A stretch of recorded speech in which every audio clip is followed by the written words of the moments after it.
안녕하세요. 이공계 기초교양 물리학 실험의 멘토 양조교입니다. 그럼 지난 시간에 이론 설명과 실험 설계를 바탕으로 직접 실험을 수행하고 결과를 분석해볼까요? 실험 장치입니다. 부품이 많지 않네요. 경사 트랙 본체입니다. C클램프 2개와 같은 질량의 쇠구슬 2개, 1m 자, 수직주와 실, 그리고 쪽가위입니다. 그리고 모는 종이, 먹지, 청테이프입니다. C클램프를 이용해서 경사 트랙을 책상 끝에 고정합니다. C클램프는 한 개만 물려도 크게 문제는 없어요. 구슬이 C클램프에 부딪히지 않게 양쪽을 넓게 벌려서 물려야 한다는 점에 주의해주세요. 트랙 끝에 표적구 받침대는 좌우로 위치를 변경할 수 있습니다. 또 받침대를 풀면 홈을 따라 앞뒤로도 미세 조정이 가능합니다. 즉, 표적구 받침대의 위치는 전후 좌우로 바꿀 수 있으며 받침대의 높이도 변화시킬 수 있습니다. 구슬이 정확하게 수평으로 부딪힐 수 있게끔 잘 조절해야 합니다. 입사구가 표적구를 찍어 누르듯이 충돌하거나 받쳐 올리듯이 충돌하면 안 된다는 점 주의해주세요. 표적구 받침대 아래에 수준추를 매달아 늘어뜨립니다. 수준추가 지면과 만나는 지점이 표적구의 중심입니다. C클램프로 경사 트랙을 고정합니다. 반대편에 C클램프를 하나 더 물려도 됩니다. 구슬이 내려오다가 부딪히지 않게끔 넓게 벌려서 물려야 합니다. 수준추가 늘어진 지점을 기준으로 모는 종이를 4장 정도 넓게 펼칩니다. 그리고 모는 종이가 흐트러지지 않게 청테이프로 기퉁이를 잘 고정합니다. 표적구 받침대를 경사로에 평행하게 위치시킨 후 입사구를 바싹 붙여서 입사구가 트랙을 떠나는 위치를 측정하여 모는 종이 위에 표시합니다. 수준추가 가리키는 지점이 표적구의 중심이므로 구슬의 지름만큼 뒤쪽이 입사구가 날아갈 거리의 기준이 됩니다. 될 수 있으면 트랙이 끝나는 지점이 입사구의 정중앙을 지나는 기준점이 되는 것이 좋습니다. 이때 입사구의 기준점만 표시하고 표적구의 기준점은 지금은 표시하지 않습니다. 모는 종이를 검댕이 묻어나는 쪽이 모는 종이 쪽과 마주보게끔 해서 모는 종이 위에 꼼꼼하게 덮습니다. 모는 종이는 수시로 들춰보게 되므로 청테이프로 고정하지 않습니다. 표적구 받침대에 굴러내려오는 입사구가 부딪히지 않게끔 한쪽으로 완전히 젖혀둡니다. 입사구를 트랙 꼭대기에 위치시킨 후 가만히 놓아 구슬을 굴립니다. 구슬을 밀면 안 돼요. 또 굴리는 높이는 항상 일정하게 유지해야 합니다. 먹지를 치우고 표적구가 날아가 떨어진 지점에 마킹을 합니다. 같은 실험을 여러 번 반복할 것이므로 R01과 같이 번호를 붙여서 표시해 두는 것이 편합니다. 같은 요령으로 2번 더 굴려서 모두 3회 실험해서 평균값을 구합니다. 표적구와 입사구가 부딪히는 각도, 즉 부딪히는 단면의 크기는 3단계 정도로 나눠서 실험합니다. 처음에 얇게 부딪히는 경우, 조금 더 두껍게 부딪히는 경우, 그리고 충분히 두껍게 부딪히는 경우입니다. 학교마다 실험 환경이 다르므로 2단계 정도로만 수행할 수도 있을 것입니다. 우선 얇게 부딪히는 경우부터 실험해볼까요? 표적구를 올려놓고 입사구를 가까이 붙여 얇게 충돌하게끔 표적구 받침대를 조절합니다. 얇게 부딪히는 경우에 표적구의 거리 기준점을 모는 종이 위에 표시합니다. 이 점이 표적구가 날아간 거리의 기준점이 됩니다. 아까 표시해둔 입사구가 날아간 거리의 기준점과 쇠구슬 지름만큼 떨어져 있어야 합니다. 표적구를 올려놓고 R0를 측정했을 때의 입사구의 높이를 정확하게 유지하여 입사구를 가만히 놓습니다. 입사구의 높이는 절대 바뀌면 안 된다는 점 주의하세요. 모는 종이를 다 걷어내고 입사구와 표적구가 떨어진 자리에 동그라미를 치고 번호를 붙여놓습니다. 3회 이상 실험할 것이므로 입사구는 R1-1, 표적구는 R2-1 정도로 넘버링을 해두면 편합니다. 두 번째 실험은 R1-2, R2-2라고 하면 되겠죠. 여러분 편한 대로 하세요. 각도 바꾸는 것까지 염두에 두고 표시하면 더 좋을 것입니다. 구슬이 바운드되면서 만든 불필요한 점들은 나중에 혼동되지 않게 모두 가위표를 해둡니다. 입사구의 기준점으로부터 시작해서 R0인 기준선을 긋고 길이를 측정합니다. 그리고 입사구의 기준점으로부터 입사구가 날아간 거리 R1을 점선으로 긋고 길이를 측정합니다. 또 표적구의 기준점으로부터 표적구가 날아간 거리 R2를 점선으로 긋고 길이를 측정합니다. 입사구와 표적구의 기준점을 정확하게 그려놓아야 정확한 측정이 된다는 점 꼭 명심하세요. R0를 기준선으로 R1 사이의 각도 세타1 그리고 R2 사이의 각도 세타2를 각도기를 이용하여 측정하고 기록합니다. 얇게 부딪히는 실험을 2번 더 수행하여 R1과 R2의 평균값을 구하고 세타1과 세타2도 평균값을 구합니다. 표적구와 입사구의 충돌 단면이 조금 더 두꺼워지게끔 표적구 받침대를 조절한 후 표적구와 입사구가 충돌하는 실험을 3회 반복하여 수행합니다. 주의할 점은 표적구의 위치가 약간 이동하므로 표적구의 기준점도 조금 바뀐다는 것이죠. 그러므로 모는 종이에 표적구의 새로운 기준점을 표시한 후에 실험을 시작해야 합니다. 실험은 비교적 쉬운데 구슬 주우러 다니는 거랑 쪼그려 앉아서 길이와 각도를 재는 것이 조금 불편해요. 다리에 쥐나지 않게 충분히 몸을 풀어주세요. 자, 이렇게 해서 실험이 다 완료되었는데요. 실험을 통해 얻은 데이터 세트를 같이 한번 비교 분석해 보도록 할까요? 실험 교재에 있는 표인데요. 뭔 실험을 5번이나 해서 평균을... 시간 관계상 그건 어려울 것 같고 또 각도를 바꿔서 실험하는 부분이 없네요. 표를 좀 바꿔봐야 할 것 같아요. 교재에 제시된 표가 모범 답안은 아니라고 했죠? 우리가 한 실험 데이터를 가장 잘 적어 넣을 수 있도록 표를 바꾸는 것이 좋습니다. 우선 입사구와 표적구의 질량과 반지름, 그리고 수직 낙하거리의 표는 교재에 있는 양식 그대로 쓰는 것이 좋겠네요. 입사구와 표적구 항목에 질량과 반지름을 넣고 수직 낙하 거리를 넣습니다. 구슬의 질량은 같지만 운동량 보존식 자체가 M1, M2라고 나와 있으니까 질량이 같더라도 1, 2로 구분해서 넣도록 하죠. 충돌 전후의 입사구의 수평거리와 각도를 넣는 표를 만들어 볼까요? 표적구와 부딪히는 정도를 얇게, 적당히, 두껍게 3단계로 나눴으므로 충돌각 1, 2, 3으로 놓도록 하죠. 그리고 충돌 전후에 입사구와 표적구가 날아간 거리와 각도들을 각각 3회씩 실험한 후 평균을 내서 넣을 수 있게끔 만들면 되겠네요. 물론 시간이 충분한 경우라면 부딪히는 두께 조절을 3단계로 할 수 있겠지만 실험 수업 조건에 따라 한두 단계로 그칠 수도 있어요.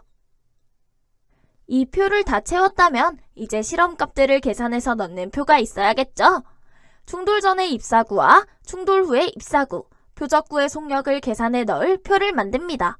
날아간 거리의 평균값으로 계산해 넣으면 될 것입니다.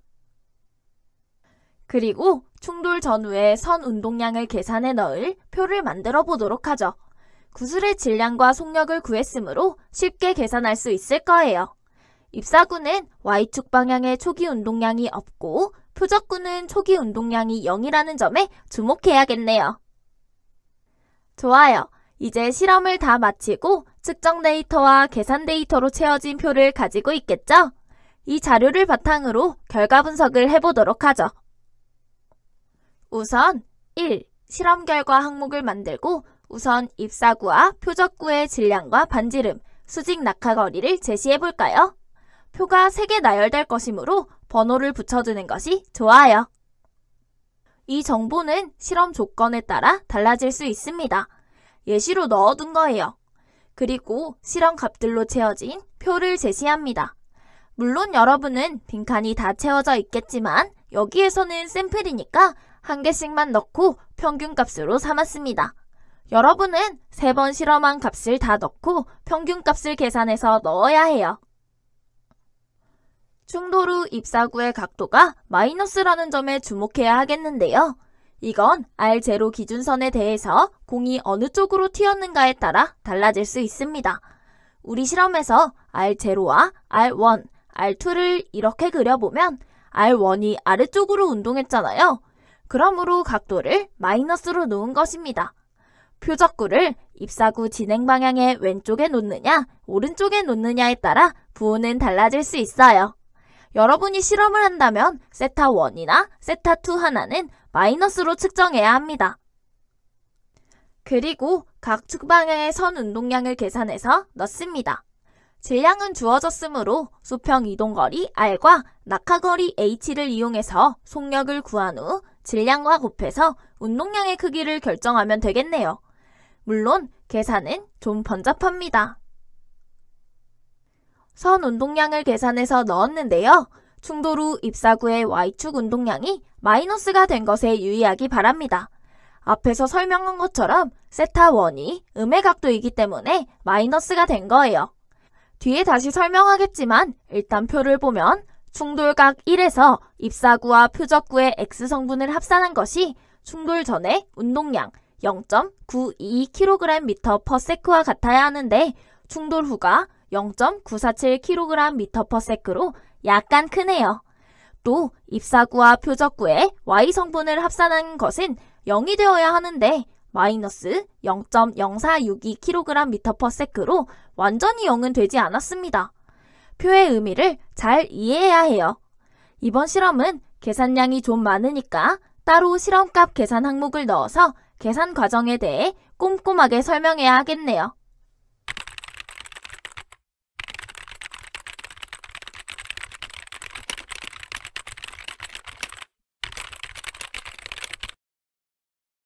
교광사가 학생이 계산을 어떻게 했는지 올바른 물리 개념을 통해 결과를 얻었는지를 판단할 수 있게끔 충돌 전후의 입사구와 표적구의 운동량을 모두 계산해서 보여주는 것이 좋습니다.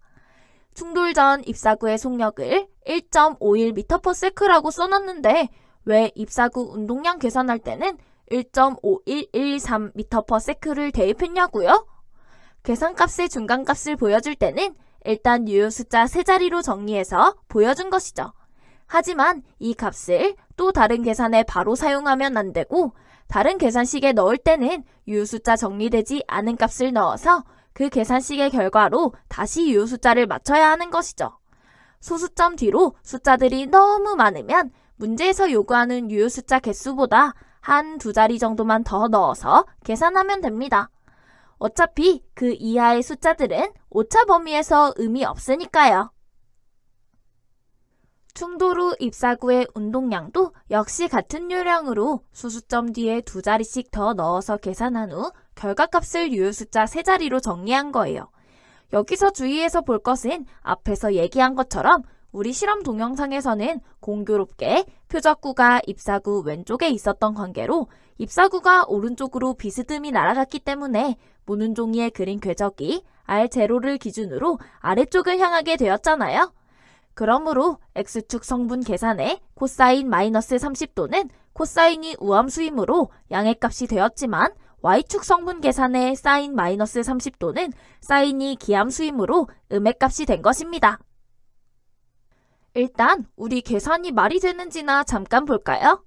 충돌 전에는 X축의 운동량밖에 없었죠? 그러므로 충돌 후 입사구와 표적구의 X축 운동량을 합산하면 처음 X축 운동량과 같아야 할 것입니다. 처음 X축 운동량이 0.92kg/s였으므로 비슷해 보이네요. 또 입사구와 표적구의 Y축 운동량을 합산하면 처음 Y축 운동량과 같아야 하는데 Y축 운동량이 0이었죠? 합산해보면 마이너스 0.0462kg/s로서 완전히 0이 되지는 않네요. 어차피 우리가 샘플로 선택한 값은 3회 측정한 평균값이 아니라 실험값 중 한 개를 뽑은 것이니까 오차는 조금 있을 것입니다. 그럼 결과 분석 및 토의를 작성해볼까요? 항상 결과 분석 및 토의를 시작하기 전에는 실험 개요에 대해 간략하게 정리해주는 것이 좋다고 했죠?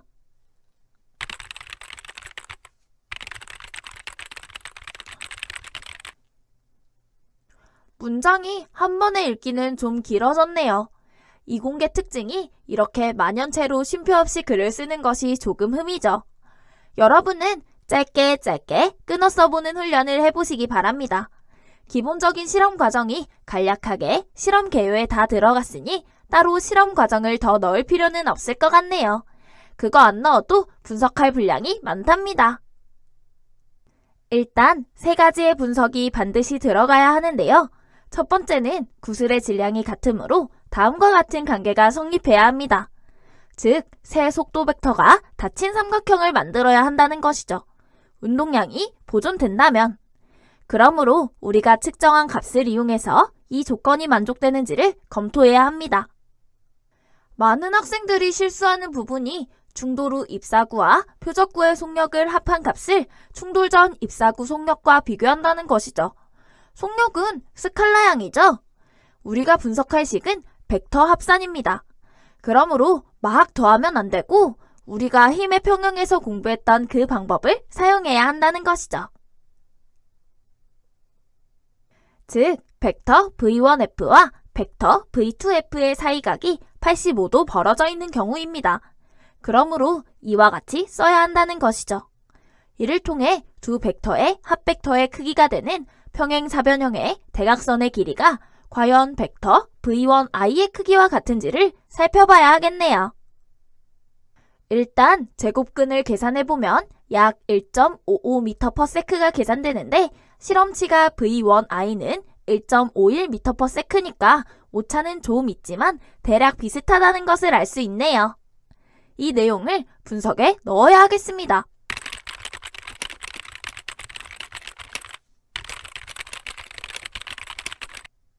두 번째로는 만약 탄성 충돌이라면 절대값 세타1 플러스 절대값 세타2는 90도를 만족해야 한다는 것이죠. 운동량은 탄성 충돌이든 비탄성 충돌이든 당연히 보존되지만 운동 에너지는 탄성 충돌에서만 보존됩니다. 질량이 같으므로 이와 같은 관계가 성립하는 것이죠. 결국 V1i의 제곱이 V1F와 V2F의 제곱의 합과 같다는 것은 피타고라스 정리이므로 직각 삼각형을 이룬다는 얘기고, 그 말은 V1F와 V2F의 각도가 직각이라는 뜻이 됩니다. 그러므로 절대값 세타1 플러스 절대값 세타2는 90도가 되어야 하는 것이죠. 이 샘플 데이터에서는 85도를 이루고 있으므로 탄성 충돌이라고 보기는 어렵네요. 그렇다면 에너지 손실이 있다는 얘기인데 얼마나 에너지가 손실되었는지를 계산해 봐야 합니다. 충돌 전후의 속력을 알고 있으므로 운동 에너지는 쉽게 비교할 수 있네요.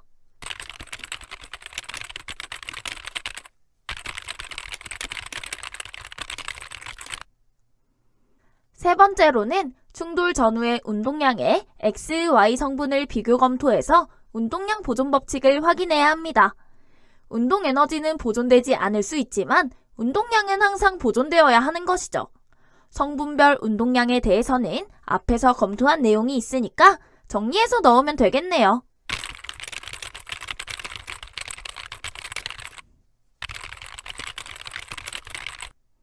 사실 오차율은 우리가 표에 따로 넣지는 않았죠.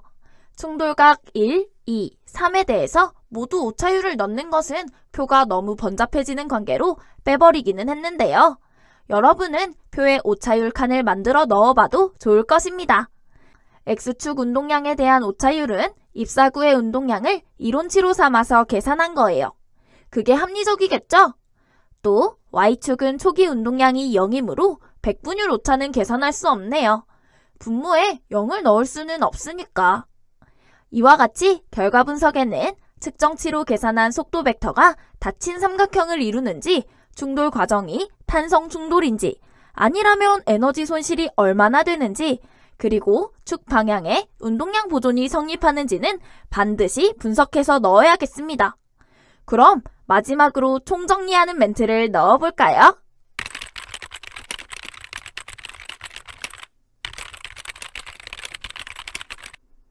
이 밖에도 여러 가지로 추가해볼 내용이 있을 것입니다. 오차가 발생한 이유에 대해서 따로 분석하지는 않았는데요. 그건 여러분의 몫으로 남겨두겠습니다. 날아간 수평거리를 정확하게 측정하거나 떨어진 높이를 정확하게 측정하는 것이 물론 중요하겠지만 높이가 대략 80cm, 날아간 거리가 대략 30에서 50cm 정도이므로 1cm의 오차가 생길 때 실험값이 몇 퍼센테이지 영향을 받는가를 계산해서 넣으면 훌륭한 오차 분석이 될 거예요. 그런데 사실 크게 영향은 없을 것입니다. 한번 운동량에 얼마나 영향을 끼치는지 계산은 해보세요. 또 구글링도 많이 해보시고 다른 학생들은 어느 부분에 초점을 맞춰서 분석했는지를 검토해보는 것도 좋습니다. 사실 그 과정이 실제 학술 논문을 쓰는 과정과 같아요. 다시 한번 강조하지만 구글링을 통해서 얻은 내용은 참고문헌에 반드시 넣어야 표절이 되지 않는다는 것. 아무리 강조해도 지나치지 않는다고 했습니다. 자, 이제 실험을 수행하는 목적도 잘 이해했고 또 결과 분석도 잘할 수 있겠죠? 수고 많았습니다. 그럼 안녕!